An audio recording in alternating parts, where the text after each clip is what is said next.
Hi, welcome to Success Strategies, how hard of hearing students can thrive in school. So right away in the beginning, we'll go ahead and say that we're not the experts on this topic. While we were creating this presentation, we really aimed it towards families who maybe just got a recent diagnosis that their child has a hearing loss or is hard of hearing. It can definitely be really overwhelming in the beginning, especially if you don't know what to do next or what sorts of information is out there. So we hope that this presentation helps you. Just to sum up, in general, finding a good program that knows how to support deaf and hard of hearing children, using some supports that are helpful for those who wear assistive technology, and learning the sorts of accommodations that you might see in classrooms are some tips that can help your child thrive in school. Hear Center is a nonprofit.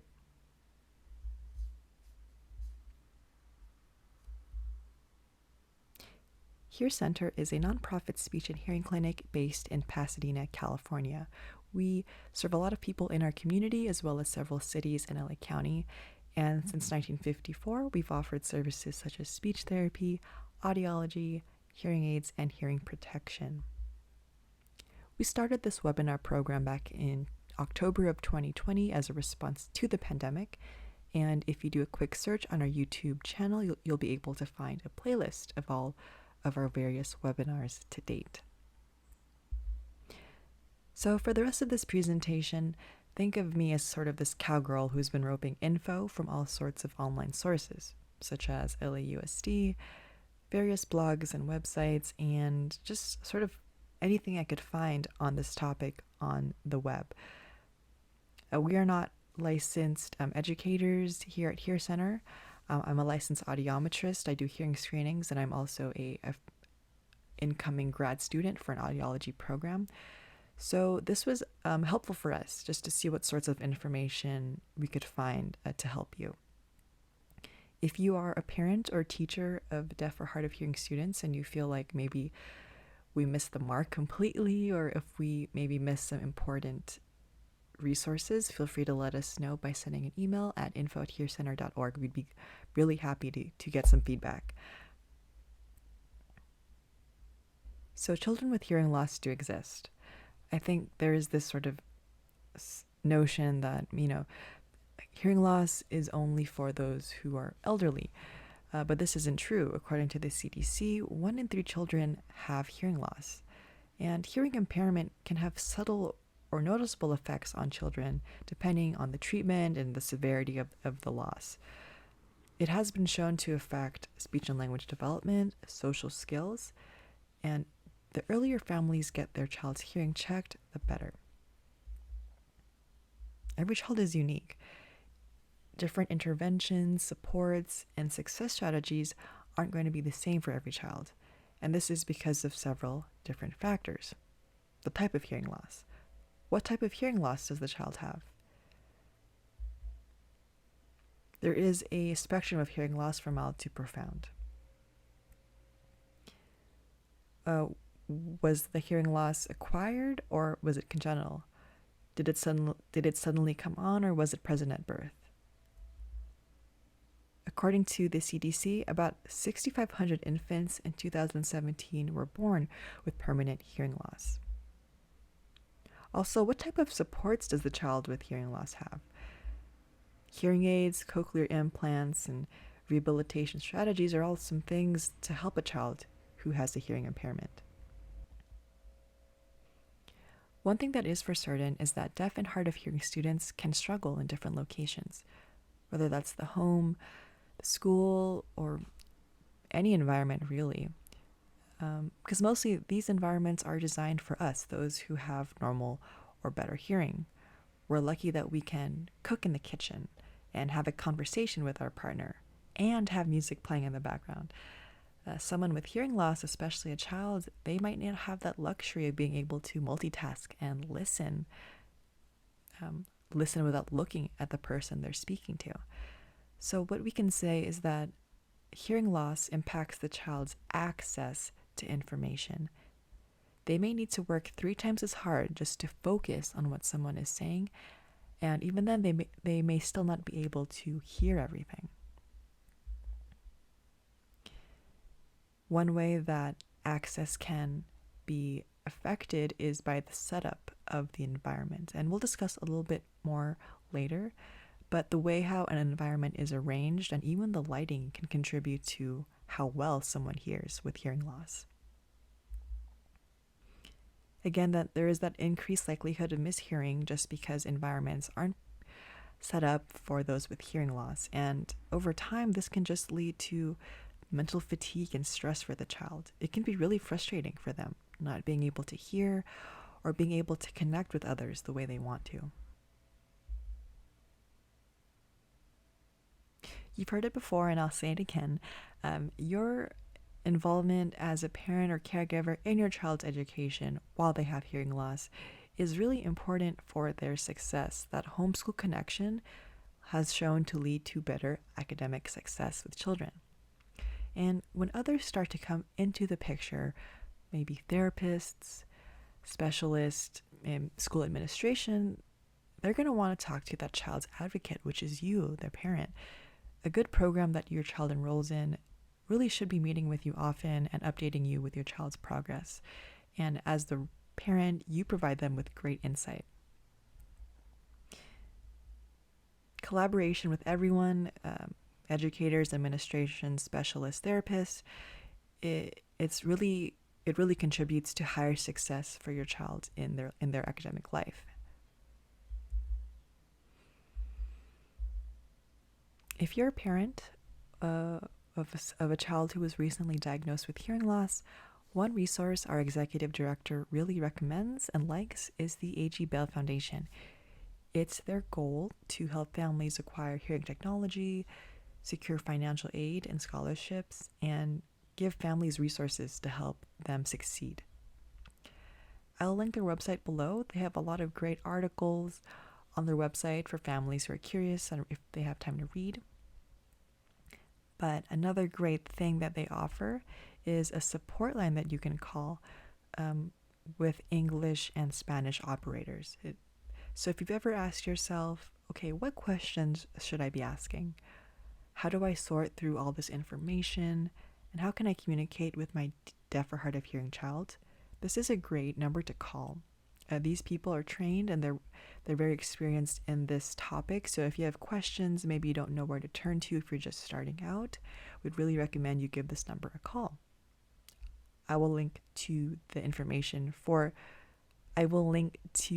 info page for this support line in the description below as well. And having multiple sources of support is really important, especially if you don't really know anyone else who's going through what you're going through as a family. So from parent to parent groups, or from parent to parent support, there's support groups, infant programs. The internet is a massive resource of information if you have time to sift through everything. You can watch webinars like the one that you're watching right now.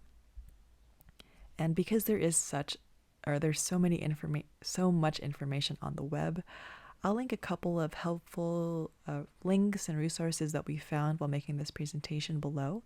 So that way maybe it can cut down some of your research time. The friends and family can be a great source of support as well as places of worship. Professionals might be able to link you to other helpful resources that maybe you missed out on, so such as the educators at your child's school or maybe an audiologist. And maybe something you haven't considered is actually reaching out to deaf or hard of hearing people, such as advisors or peers. They might be able to tell you directly what helped them as someone who has, a hearing impairment or hearing difficulty. That could be really insightful. So the great thing is you have options. So as I mentioned in the beginning, we're going to talk about school programs, what you should be looking for if you have a child who has a hearing loss and they're going to go to school. Some resources, this isn't super comprehensive, just a couple of ideas that we wanted to throw out for you to consider. Like I said, we'll be linking some other articles and websites below that might help you some more. Later, we'll talk about accommodations that you might see in the classroom. If your school isn't really familiar with some of these sorts of accommodations, you can definitely suggest some of them. Or maybe if you homeschool your child, you might want to see how you could incorporate these into your teaching space.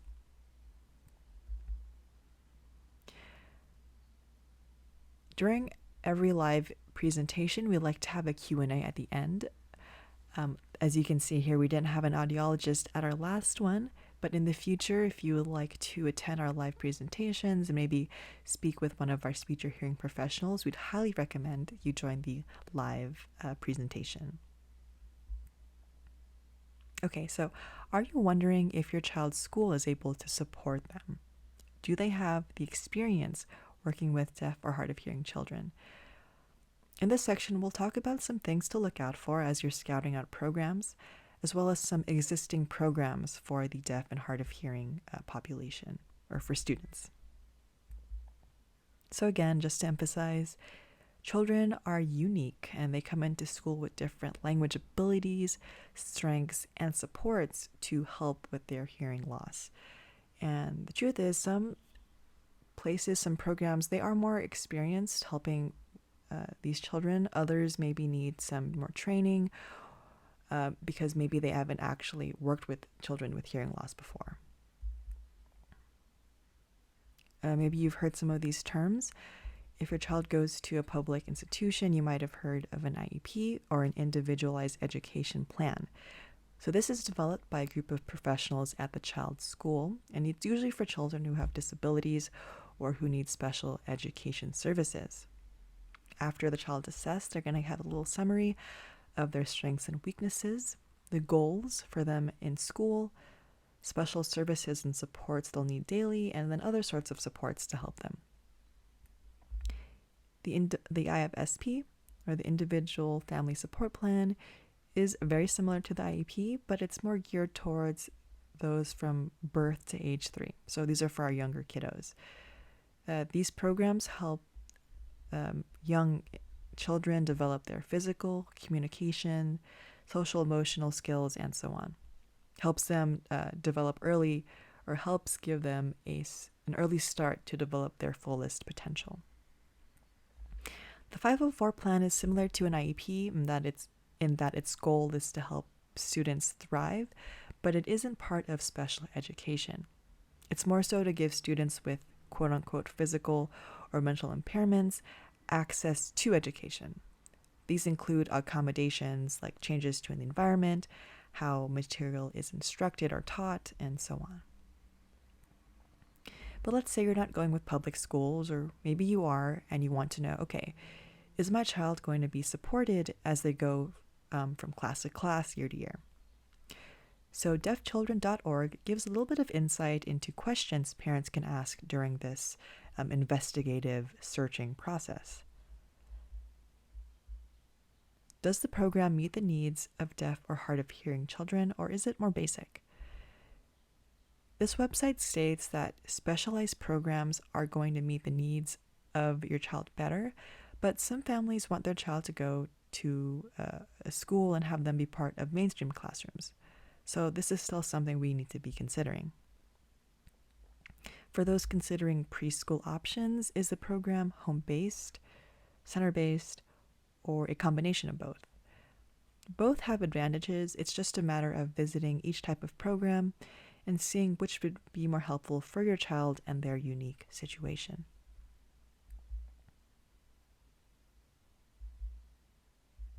How well do the children and staff communicate with each other? Because communication can be really affected or impacted by hearing loss, you want to see communication skills being the center of the program.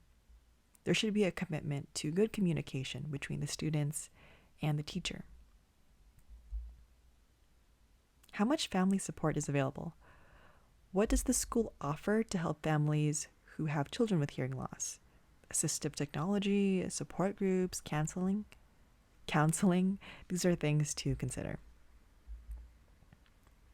And depending where you are with your child and their hearing loss, their journey, they may have been using different ways or they may be using different ways to communicate. So some children use sign language.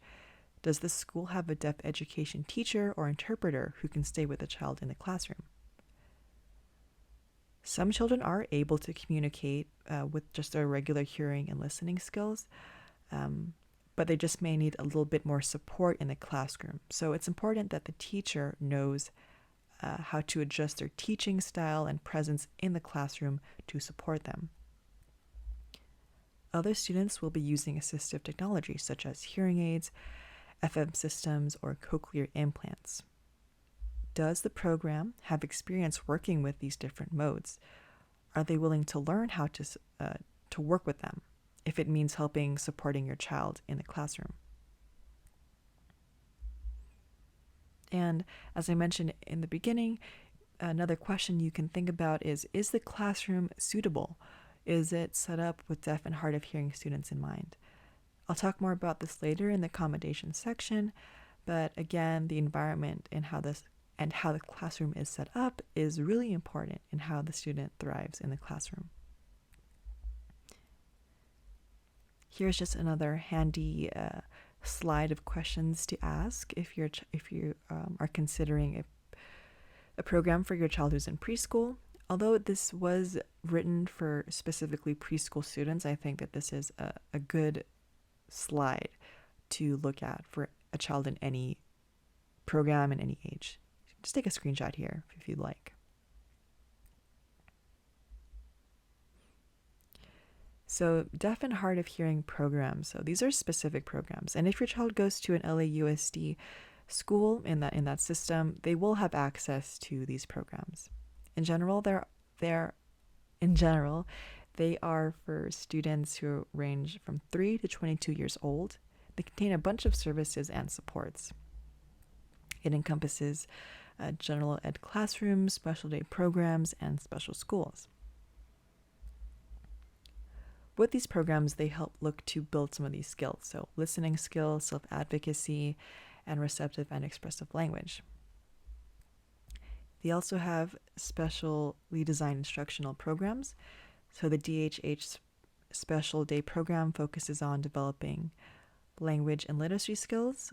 And then the itinerant program offers specially designed instruction and services for general ed classrooms. They also offer specialty programs and special schools. So I know that sounds like a bunch of very vague information, but it's really going to depend on sort of the child and what their hearing loss is like.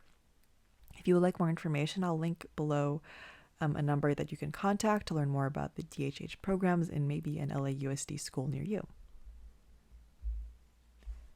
So it really falls on the private schools to provide any accommodations to support children with disabilities. That includes those with hearing loss.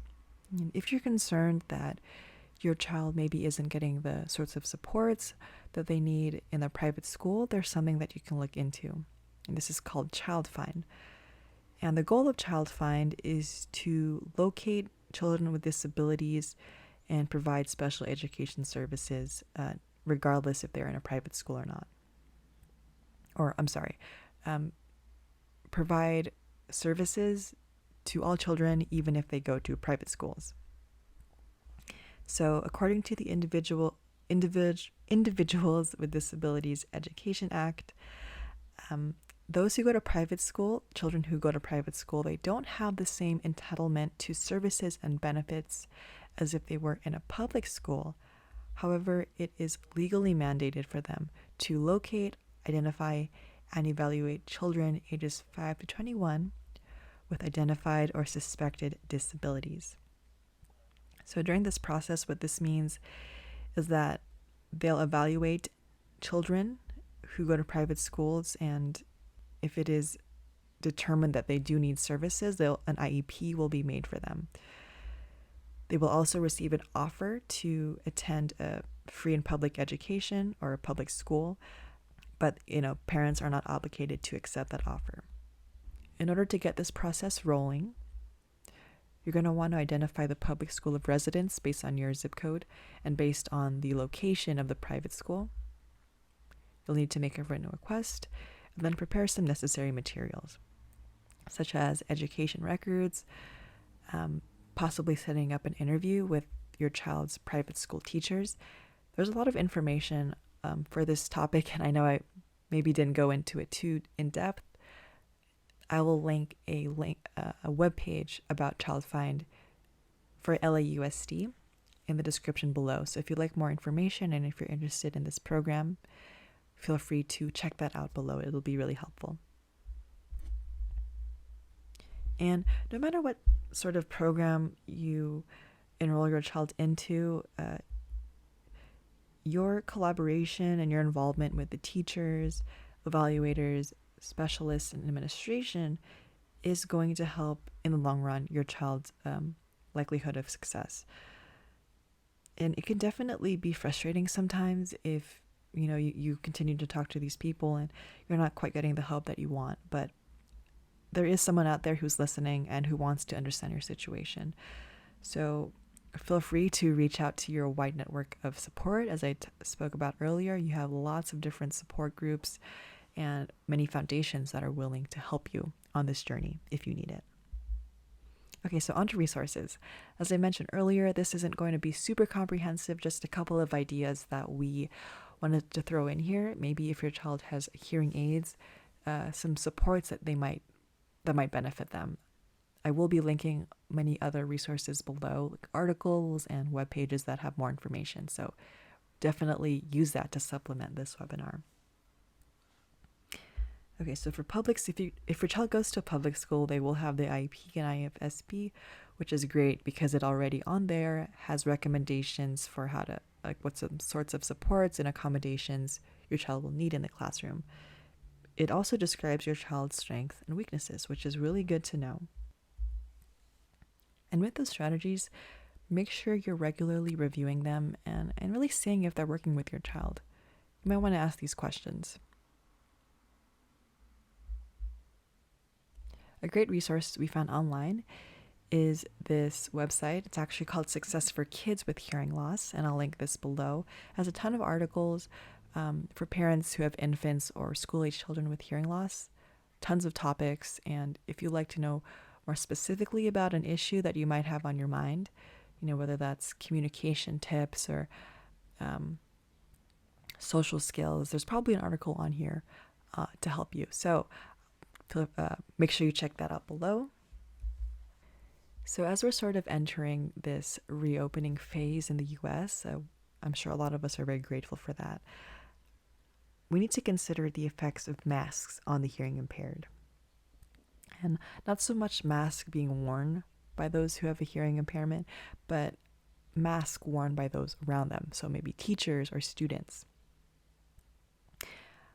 While I'm not quite sure what the mask regulations will be for students in school, it's important to know that masks can have effects such as making it harder to see facial expressions. Those with hearing loss really like to see faces, and facial expressions, body language, gestures, these all contribute to how someone with hearing loss understands communication. Not to mention, the volume of speech is lowered by a couple decibels with face masks, which isn't so great for those who have hearing loss and they already can't hear speech normally. And social distancing, this might be phased out depending on when you're listening to this, but when we don't hear someone, our instinct is to get closer to hear them, right? But with COVID right now, we can't really do that. We can't really get closer because it's not safe. So these are just some things to consider. Clear masks are a solution actually suggested as an option by the CDC. So if you have a teacher who is willing to wear a clear face mask to help your child maybe read lips better, or maybe if you frequently see a family member and they're open to wearing clear face masks, definitely see if they would do it. These can be really helpful for those who are hard of hearing. So assistive listening devices, essentially they boost the functionality of your child's hearing aids. So you can kind of think of it as like a Bluetooth device, like how you connect a Bluetooth device to your phone. You can connect a hearing aid with an assistive listening device, and that can really improve sometimes the volume of someone's speech or the clarity of their speech. The most common system that you might, or the most common type of ALD that you'll see in classrooms are FM systems.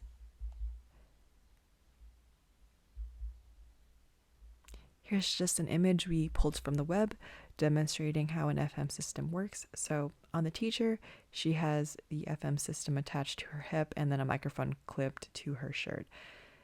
There are different ways FM systems can look. So sometimes it's like a headset. In this case, it's like a microphone that's clipped. And that FM system is directly connected to this child's hearing aid. So whatever is spoken into the microphone will be directly streamed into the child's hearing aid. So this is great to help children hear above classroom noise and to hear the teacher's voice more clearly. Some hearing aid manufacturers have their own dedicated ALD device. So one example is the Oticon Connect clip, and you can see a picture of it there on the right.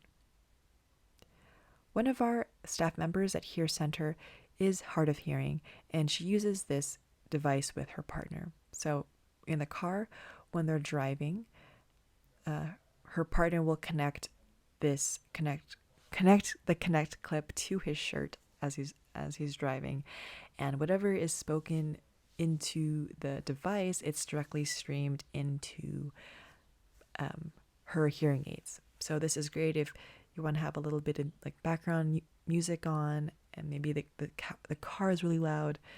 This Connect clip really helps cut through all of that noise. Another resource that maybe you haven't seen before is something called the Described and Captioned Media Program.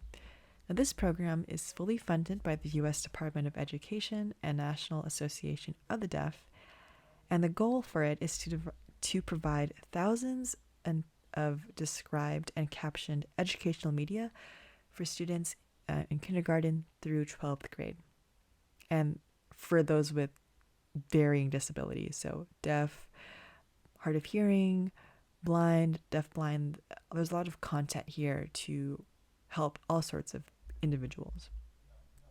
And the greatest thing about it is that it's free. There's absolutely no cost at all to use this program. It's free to sign up, and they have many different ways to access the videos. You can rent DVDs or stream the media instantly on your smartphone, tablet, computer, or through streaming services such as Roku or Apple TV.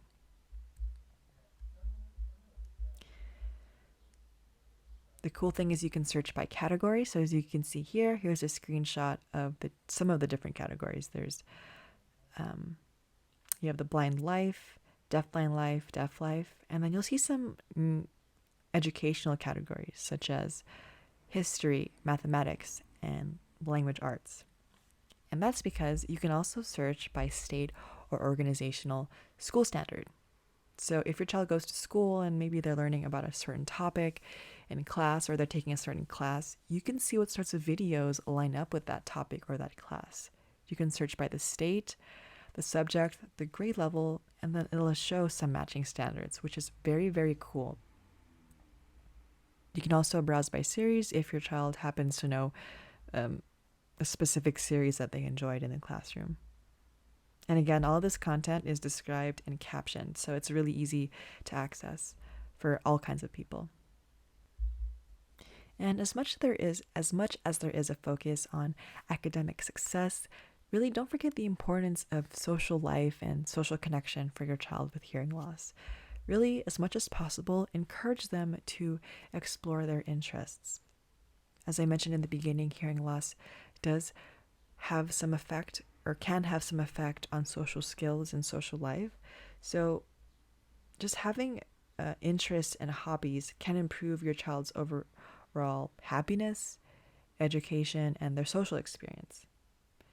It can be a great way for your child to socialize, build friendships, and even raise awareness to other families about hearing loss and how hearing loss can affect children.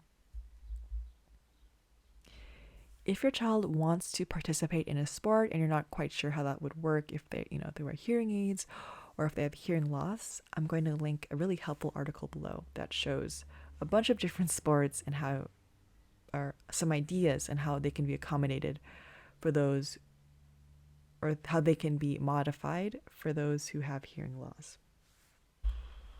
Remember, you have a network of supports. So parents, other parent groups can be a great resource for ideas of maybe activities or hobbies your child can do. Maybe you could even connect with other families and have your children participate together in some fun activities. So if your child goes to a public school, you may be already familiar with some of the following recommendations or accommodations. If your child goes to a private school, or maybe you're homeschooling them, we just wanted to introduce you to some of the different things that you can change in the classroom or the space to be more accommodating for those who have hearing loss. So for supports, modifications, and accommodations, these change things in two ways for your child. So they change what is taught, and they change how that thing is taught. It makes things more accessible and makes things more accessible for students who need extra support. So there are 5 areas in general where accommodations can be made: scheduling, setting, materials, instruction, and student response. So I'll just give you a second to pause here and just to read what some examples of these are. This is not a complete list by any means. There are so many different ways modifications and supports can be added to help a child. And if you're advocating for better support for your child, maybe you can say, hey, I looked into this area and I think my child might benefit from XYZ. What do you think? And then you can have that discussion, see where it goes from there. So definitely keep in mind these 5 areas of adjustment. So for the environment, so visuals are very important because those with hearing loss rely a lot on their vision. So they might rely on lip reading. Maybe they really value visual graphics and presentations to help them understand things better. So for that reason, you might see some of these modifications in the classroom. For one thing, the hard of hearing student might be placed in towards the front of the classroom and to the side so that they have a good view of the students. When the teacher is in the front instructing, it's important that they are always faced toward the child with a hearing impairment. They need to be able to see the teacher's face and hear them clearly project their voice. So you don't want to see teachers, facing away from the child, talking to them while their back is turned. Open windows, loud air conditioners, or pencil sharpeners are noises that we don't really think about, but when they're on and activated, it can be really distracting for children who have hearing loss. This can take away from the learning experience and make it harder for them to focus on the teacher or the classroom material. Desks that are organized into U-shape in small classrooms might be something to consider, especially for the younger kids. But these are just some examples of environmental adjustments that you can make or suggest to be made to help your child with hearing loss. Teaching adjustments. Parents should help teachers or other aides know how to troubleshoot technology. So for example, I heard an incident of a child going through school with her hearing aid completely off because the batteries had died and she had no idea how to replace them, or she didn't know how to replace them at her age. So parents and teachers should work together in order to learn how to troubleshoot technology as it comes up. But in general, teachers should be using visual aids and other materials such as presentations and visual graphics regularly. As I mentioned, those with hearing loss are very dependent on visuals, and teachers may need to adjust lesson plans to accommodate this. Pre-teaching new material is a strategy where a teacher introduces a topic to the student ahead of time before the rest of the class. So this gives them time to sort of sit with the information, and then when it's taught to the rest of the class, they're not going to be as what's the word I want to use? It's not going to be as jarring for them. Additionally, teachers should know that speaking loudly and with exaggeration doesn't really help those who are hard of hearing understand you better. Speaking slowly and clearly is always the way to go. They're also mindful of background noise and chatter. This can really affect how someone's voice is perceived when there's a lot going on behind them. For our older students, there are some adjustments too. For any sort of in-class videos or movies, you always want to see some captioning on there for sure. For long lectures or long classroom sessions, a student may have the support of a note taker who can take notes for them, so they're not using all of their mental energy trying to focus and perceiving everything being said. Speech-to-text software is something that they might look into. Basically, it's exactly what it sounds like. Whatever speech is received, it'll be converted into text that's easily readable. So there are apps that do this, but I'm not quite sure what sorts of electronic supports that might be used in the classroom. But that's something you can look into if you've never used it before. Okay, so thank you for making it to the end of this introductory presentation. We know it wasn't the most comprehensive out there, but hope it was a good starting place for those who are just stepping into this journey of a child with hearing loss. Don't forget to check out the helpful resources below in the description. If you have any questions, suggestions, or comments, feel free to email me at my email address there, or Hear Center's email address, or give us a call at our phone number below. Thank you, and hope you have a great rest of your day.